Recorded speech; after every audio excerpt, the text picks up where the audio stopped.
여름휴가 계획을 세우면서 가족들이 한자리에 모이는 일이 많아졌습니다. 하지만 어떤 가정에서는 이런 모임이 오히려 독이 되고 있어요. 겉으로는 화목해 보이지만 속으로는 서로를 증오하는 가족들, 특히 고부 갈등이 극한으로 치달으면서 벌어지는 일들이 상상을 초월합니다. 오늘 들려드릴 이야기의 주인공도 그런 가정의 시어머니였어요. 10년 동안 완벽한 며느리라고 믿었던 사람이 사실은 자신의 재산을 노리고 있었고, 심지어 가짜 임신까지 했다는 충격적인 진실이 밝혀졌습니다. 이 이야기를 끝까지 들으시면 여러분의 가족을 바라보는 시각이 완전히 달라지실 겁니다. 안녕하세요. 오늘은 정말 충격적인 이야기를 가져왔습니다. 많은 분들이 며느리가 시어머니를 괴롭힌다는 흔한 고부 갈등 이야기라고 생각하실 텐데, 이번 사연은 완전히 다릅니다. 시아버지의 사랑을 독차지하며 완벽한 며느리 행세를 하던 여성이 알고 보니 무서운 계략을 숨기고 있었거든요. 최근 통계 자료에 따르면 고부 갈등으로 인한 가정 해체가 급증하고 있다고 합니다. 어려서부터 며느리는 시어머니를 잘 모셔야 한다는 건 이제 옛말이에요. 혹시 여러분 주변에도 겉으로는 착해 보이지만 뭔가 의심스러운 사람이 있지 않나요? 오늘 이야기를 들으신 후 좋아요와 구독 버튼을 눌러주시면 이런 소중한 경험담이 더 많은 분들에게 전해져서 비슷한 피해를 예방하는 데 도움이 될 거예요. 특히 3단계에서 나오는 CCTV 증거는 정말 중요하니 끝까지 놓치지 마세요. 여러분도 가족 안에서 혼자 고민하고 계신 일이 있다면 이 할머니의 용기 있는 선택에서 답을 찾으실 수 있을 겁니다. 지금부터 10년간 숨겨진 진실이 하나씩 밝혀지는 이 놀라운 이야기 속으로 함께 들어가 보시죠. 저는 올해 70을 바라보는 정유순입니다. 수도권의 한 조용한 동네에서 남편 지철과 함께 3층 단독주택에 살고 있어요. 아들 석진이 결혼한 지 벌써 10년이 되었는데 며느리 선희와 함께 살면서 겪은 일들을 말씀드리고 싶습니다. 처음엔 정말 좋은 며느리라고 생각했어요. 남편 지철은 선희를 보면 눈에 하트가 떠 있을 정도로 아껴했죠. 우리 며느리만 한 사람이 어디 있겠어 라며 하루에도 몇 번씩 칭찬을 늘어놓곤 했어요. 제가 뭔가 말하려고 하면 괜히 트집 잡지 말고 선희는 참 착한 애야 라며 제 말을 막아버렸습니다. 하지만 저만 느끼는 이상한 기운이 있었어요. 선희가 저를 바라보는 눈빛이 남편이나 아들 앞에서와는 완전히 달랐거든요. 가족이 함께 있을 때는 환한 미소를 지으며 어머니, 이거 드세요라고 정성스럽게 챙겨주지만 둘만 있을 때는 차가운 물 한 잔을 툭 던지듯 내밀곤 했죠. 특히 아이 문제로 인한 스트레스가 심했어요. 결혼한 지 10년이 지나도록 아이가 생기지 않으니 주변에서도 수군거리고 저도 마음이 조급했습니다. 어느 날 저녁 식사 때 선희야, 병원은 다녀왔니? 아이가 생겨야 할 텐데 라고 조심스럽게 말했더니 아들 석진이 갑자기 화를 내며 엄마, 제발 그만 좀 해. 라고 소리를 질렀어요. 그때 남편이 선희 편을 들며 아가, 괜히 엄마 말 신경 쓰지 마. 넌 우리 집 귀인이야 라고 말하는 걸 들었습니다. 저는 그 순간 뭔가 서운함과 함께 이상한 느낌이 들었어요. 마치 제가 이 집에서 외톨이가 된 것 같았거든요. 더 충격적인 건 아들의 변화였어요. 석진이 저에게 손을 대기 시작한 거예요. 선희와 관련된 일로 제가 뭔가 말하면 엄마가 왜 이래? 라며 저를 밀치거나 때리기까지 했습니다. 한 번은 멍이 들 정도로 심하게 맞아서 며칠 동안 진통제를 먹으며 견뎌야 했어요. 남편에게 말하려고 했지만 우리 석진이가 그럴 리 없어. 내가 예민해서 그런 거야 라며 믿어주지 않았습니다. 저는 밤마다 혼자 울면서 생각했어요. 정말 제가 잘못 생각하는 걸까? 며느리가 그렇게 나쁜 사람일까?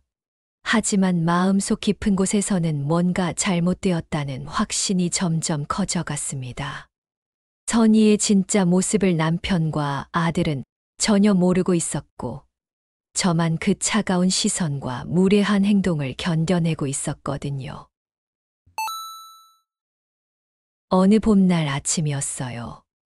평소와 다름없이 아침 식사를 준비하고 있는데, 선희가 조금 울먹이는 목소리로 어머니, 아버지, 말씀드릴 게 있어요 라고 했습니다.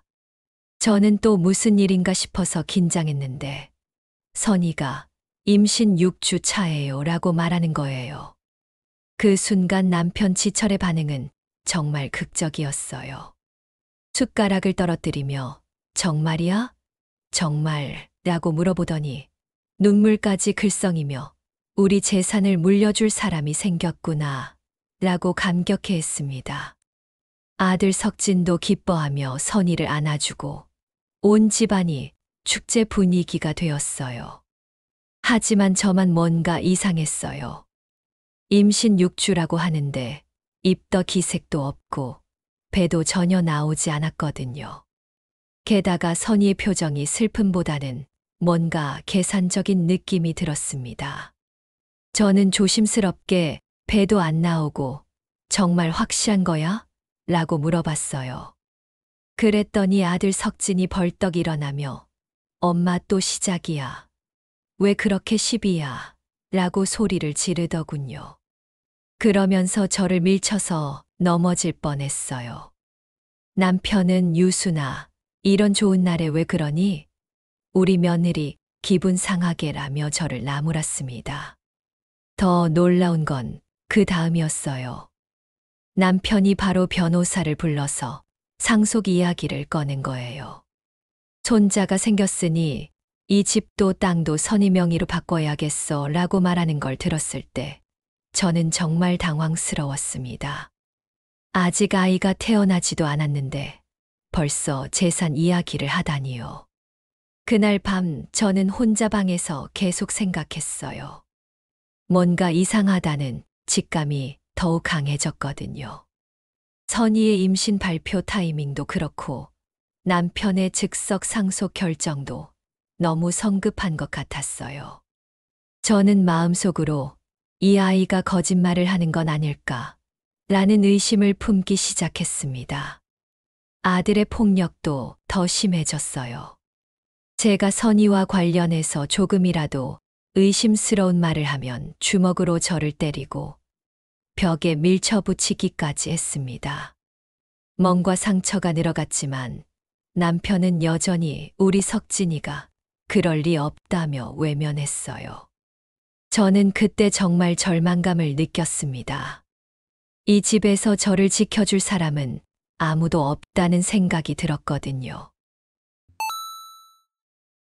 더 이상 참을 수 없어서 저는 결단을 내렸어요. 동네에서 오래 알고 지낸 수리기사 아저씨에게 부탁해서 몰래 CCTV를 설치했습니다. 거실과 부엌, 현관에 작은 카메라를 달아달라고 했어요. 가족들 몰래 하는 일이라 마음이 무거웠지만 진실을 밝혀야겠다는 생각이 더 컸습니다. CCTV를 설치한 지 며칠 후 드디어 결정적인 순간이 왔어요. 선희가 저녁 늦게 술에 취해서 들어왔는데 남편과 아들이 모두 잠든 사이 저에게 다가와서는 정말 충격적인 말을 했습니다. 늙은이 하나쯤 없어져야 이 집도 땅도 다 내 거가 될 텐데 라고 중얼거리더군요. 그것도 모자라서 저를 밀쳐서 바닥에 넘어뜨렸어요.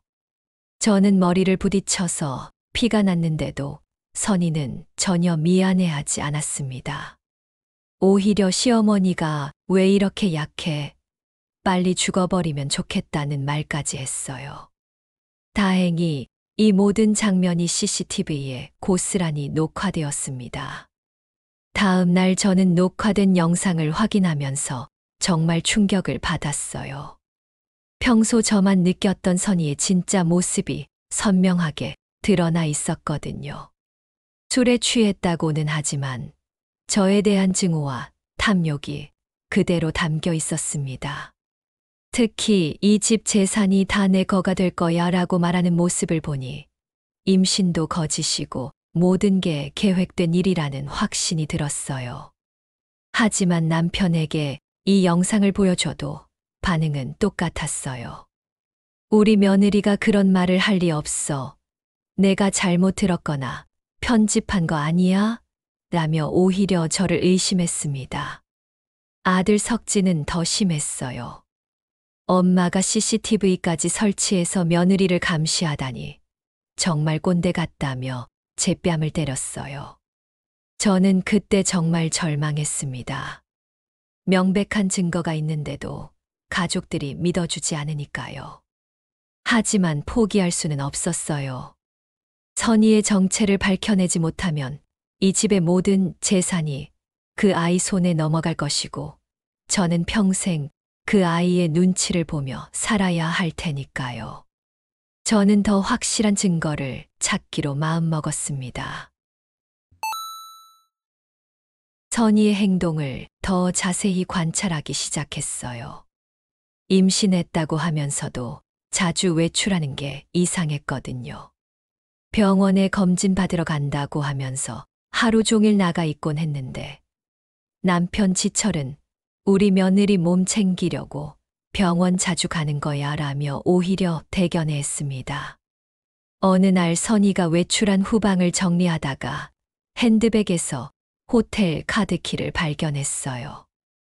왜 임신부가 호텔에 가야 하는지 의문이 들어서 그 호텔에 전화해 봤더니 장필수라는 분과 함께 로비에서 만났다는 얘기를 들었습니다. 장필수는 남편의 오랜 친구이자 우리 집 재산을 관리해 주는 분이에요. 더 의심스러워서 호텔에 직접 가봤더니 로비 CCTV에서 선희와 장필수가 함께 있는 모습을 확인할 수 있었어요. 두 사람이 대화하는 내용을 들을 수는 없었지만 뭔가 은밀한 거래를 하는 것처럼 보였습니다. 선희가 서류 같은 걸 건네주고 장필수가 그걸 받아보는 장면이 찍혀 있었어요. 프랑스에 있는 딸 유진에게 이 영상을 보내면서 도움을 요청했습니다. 유진이는 해외에서 일하느라 집에 자주 오지 못했지만 어머니인 저희 말은 항상 믿어줬거든요. 유진이가 현지에서 조사해 본 결과 장필수와 선희가 우리 집 땅을 팔아서 현금으로 바꾸려는 계획을 세우고 있다는 정보를 얻었어요. 장필수의 전화통화도 녹취할 수 있었는데 이건 시아버님도 절대 모르셔야 해라는 말이 들렸습니다. 임신한 며느리가 왜 남편 몰래 재산을 현금화하려고 하는지 그 이유를 생각해 보니 소름이 끼쳤어요. 분명히 뭔가 큰 음모를 꾸미고 있는 게 틀림없었습니다. 저는 이제 확신했어요. 선희의 임신도 거짓이고 장필수와 함께 우리 집 재산을 가로채려는 계획을 세우고 있다는 걸요. 하지만 여전히 남편과 아들은 제 말을 믿지 않았어요. 오히려 엄마가 완전히 미쳤다며 저를 정신병원에 입원시키려고까지 했습니다. 저는 더 이상 혼자 힘으로는 안 되겠다 싶어서 유진이에게 급히 귀국해달라고 부탁했어요. 드디어 딸 유진이 프랑스에서 급히 귀국했어요. 유진이는 제가 보낸 모든 증거 자료를 검토한 후 엄마가 옳다며 저를 믿어줬습니다. 오랜만에 제 편이 되어줄 사람이 생겨서 정말 든든했어요. 유진이가 도착한 그날 저녁, 온 가족이 모인 자리에서 진실을 공개하기로 했습니다. 유진이는 노트북을 들고 와서 CCTV 영상과 호텔 로비 영상을 차례로 보여줬어요. 선희가 저에게 폭언을 하고 밀쳐서 다치게 하는 장면, 그리고 장필수와 은밀하게 만나는 모습까지 모든 게 선명하게 나와 있었습니다. 남편 지철의 얼굴이 점점 굳어졌어요. 이럴 수가. 이게 정말이야? 라며 믿기 힘들어 했죠.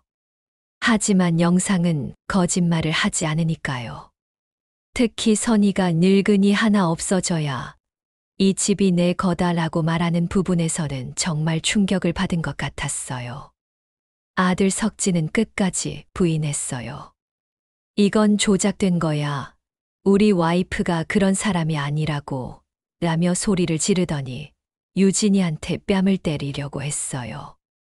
하지만 유진이가 먼저 석진의 뺨을 때리면서 오빠가 엄마한테 그렇게 폭력을 휘둘렀으면서 뭘 믿으라는 거야? 라고 소리쳤습니다. 선이는 계속 눈물 연기를 했어요. 어머니, 정말 오해해요. 제가 술에 취해서 헛소리한 거예요. 라며 제 손을 잡고 빌었죠. 하지만 저는 더 이상 속지 않았어요. 너의 진짜 모습을 이제 다 알았다 하며 손을 뿌리쳤습니다. 유진이가 아버지에게 아빠, 이 모든 증거를 보고도 아직 엄마를 의심할 거예요. 라고 물어보니 남편이 드디어 고개를 끄덕였어요. 내가 잘못 생각했구나. 유순아, 미안해라며 제 손을 잡았습니다. 오랫동안 외롭게 싸워온 저에게는 정말 큰 위로가 되었어요. 하지만 아들 석진은 여전히 너나 파리로 돌아가 라며 유진이에게 소리를 질렀어요. 저는 그런 아들을 보며 너도 저 여자랑 똑같구나 라고 말했습니다. 그 순간 정말 마음이 아팠어요. 제가 낳아 기른 아들이 며느리 편만 들면서 어머니를 때리는 사람이 되었다는 게 믿기지 않았거든요. 며칠 후 더 큰 반전이 있었어요. 남편 지철이 선희를 불러서 폭탄 선언을 한 거예요. 나 사실 다 알고 있었다 라고 말하면서 서류 뭉치를 내밀었습니다. 알고 보니 남편이 이미 몇 달 전에 모든 재산을 유진이 명의로 바꿔놓았다는 거예요. 선희의 표정이 완전히 굳어졌어요. 이게 무슨 말씀이세요? 라며 당황해했지만 변호사가 가져온 서류에는 분명히 유진이 이름이 적혀 있었습니다. 남편이 내가 내 며느리라고 해서 참아왔지만 우리 유순이를 이렇게 괴롭힌 대가는 받아야지라고 말하는 걸 들으니 정말 속이 시원했어요. 사실 남편도 저보다 먼저 선희의 이상한 행동을 눈치채고 있었던 거예요. 임신 발표 후 갑자기 상속 이야기를 꺼낸 것도 선희의 반응을 떠보기 위한 연기였다고 하더군요. 그래서 미리 재산을 안전한 곳으로 옮겨놓은 거였어요. 더 충격적인 건 선희가 정말로 임신을 하지 않았다는 사실이 밝혀진 거예요. 병원에서 확인해 보니 임신한 적이 전혀 없었다고 하더군요. 6개월 동안 온 가족을 속이고 있었던 거죠. 저는 정말 어이가 없었어요. 어떻게 그런 거짓말을 그렇게 오랫동안 할 수 있을까 싶었거든요. 경찰도 출동했어요. 선희는 사기와 재산 탈취, 미수 혐의로 조사를 받게 되었고 아들 석진도 가정폭력 혐의로 경찰서에 끌려갔습니다. 석진이 수갑을 차고 끌려가는 모습을 보니 마음이 복잡했어요. 제 아들이지만 잘못한 일에 대해서는 책임을 져야 한다고 생각했습니다. 장필수도 함께 조사를 받게 되었어요.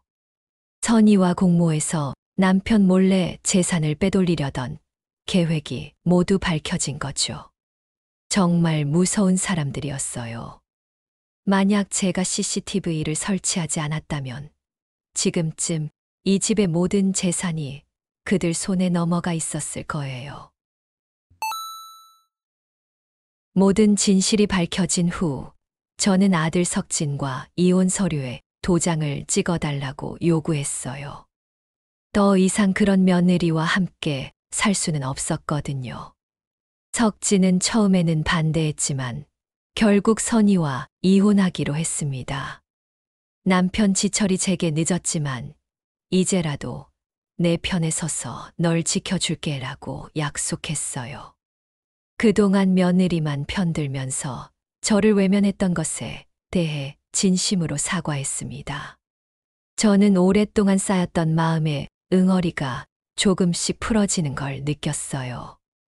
딸 유진이가 프랑스 일을 그만두고 한국에서 부모님과 함께 살기로 결심했어요. 엄마가 혼자 이런 일을 겪게 해서 미안해라며 제 손을 잡고 눈물을 흘렸습니다. 저는 정말 고마웠어요. 가족 중에서 저를 끝까지 믿어주고 지켜준 사람이 유진이 뿐이었거든요. 선희는 결국 사기죄로 실형을 받았어요. 법정에서 마지막까지 정말 사랑해서 그런 거였다며 거짓말을 했지만 증거가 너무 명확해서 소용없었죠. 저는 그 아이를 보면서 정말 안타까웠어요. 그렇게 머리가 좋으면서 왜 나쁜 일에 써야 했을까 싶었거든요. 아들 석진도 가정폭력으로 처벌받고 지금은 상담 치료를 받고 있어요. 저는 그래도 제 아들이니까 언젠가는 잘못을 깨닫고 돌아오기를 기다리고 있습니다. 지금 저는 남편과 딸과 함께 평화롭게 살고 있어요. 그동안 받았던 스트레스와 상처들이 조금씩 아물어가고 있습니다. 달력을 보면서 내 생일도 이제 내 마음껏 챙길 수 있겠구나라고 생각하니 정말 기분이 좋았어요. 이 모든 일을 겪으면서 깨달은 게 있어요. 사람 마음 속에 감춰둔 건 언젠가는 드러나기 마련이라는 거예요. 아무리 겉으로 착한 척해도 진짜 속마음은 숨길 수 없더군요. 그리고 혼자여도 무섭지 않다는 것도 알았어요. 진실은 반드시 승리한다는 믿음만 있으면 어떤 어려움도 이겨낼 수 있다는 걸 배웠습니다. 여러분, 유순 할머니의 이야기는 여기서 마무리됩니다. 10년 동안 며느리의 가면 뒤에 숨겨진 진실을 혼자서 견뎌내야 했던 한 시어머니의 용기 있는 이야기였습니다. 이 사연을 통해 우리가 배울 수 있는 것은 무엇일까요? 첫 번째는 진실은 반드시 밝혀진다는 것입니다. 아무리 교묘하게 숨기려 해도 거짓은 오래 갈 수 없어요. 선희처럼 완벽해 보이는 연기도 결국 본성이 드러나게 마련입니다. 두 번째는 가족 안에서도 서로를 제대로 보려는 노력이 필요하다는 점입니다. 지철 할아버지처럼 한 사람만 편애하다 보면 정작 소중한 가족을 잃을 수 있어요. 가정 내 폭력도 절대 용납되어서는 안 되는 일이고요. 세 번째는 혼자가 되는 것을 두려워하지 말라는 것입니다. 유순 할머니는 마지막에 혼자여도 무섭지 않다 하고 말씀하셨죠. 때로는 혼자 서는 것이 잘못된 관계를 유지하는 것보다 훨씬 건강할 수 있습니다. 옛말에 하늘이 무너져도 솟아날 구멍이 있다는 말이 있습니다. 아무리 절망적인 상황에서도 반드시 해결책은 있다는 뜻이에요. 유순 할머니도 딸 유진이라는 든든한 지원군이 있었기에 모든 것을 이겨낼 수 있었습니다. 또한 세월이 약이라는 말처럼 상처받은 마음도 시간이 지나면서 치유됩니다. 지금은 남편과 딸과 함께 평화로운 일상을 되찾은 유순 할머니의 모습이 그것을 증명해주고 있어요. 가족은 피로 맺어진 관계이지만 진정한 가족은 서로를 이해하고 보호해주는 사람들입니다. 혈연이라고 해서 무조건 감싸주는 것이 아니라 잘못된 것은 잘못되었다고 말할 수 있는 용기가 진짜 사랑이에요. 마지막으로 정직이 최고의 정책이라는 서양 격언을 떠올려 봅니다. 거짓말로 쌓은 관계는 언젠가 무너지게 되어 있어요. 진실한 마음으로 살아가는 것이 결국 자신을 지키는 길입니다. 여러분도 가족 관계에서 어려움을 겪고 계신다면 유순 할머니의 용기를 기억해 주세요. 때로는 혼자 서는 것이 더 나은 선택일 수도 있고 진실을 밝혀내려는 노력이 결국 모든 것을 해결해 줄 수도 있습니다. 오늘 이야기가 여러분에게 도움이 되었다면 좋아요 버튼을 눌러주시고 구독과 알림 설정도 꼭 부탁드려요. 앞으로도 더 많은 이야기들로 찾아뵙겠습니다. 감사합니다.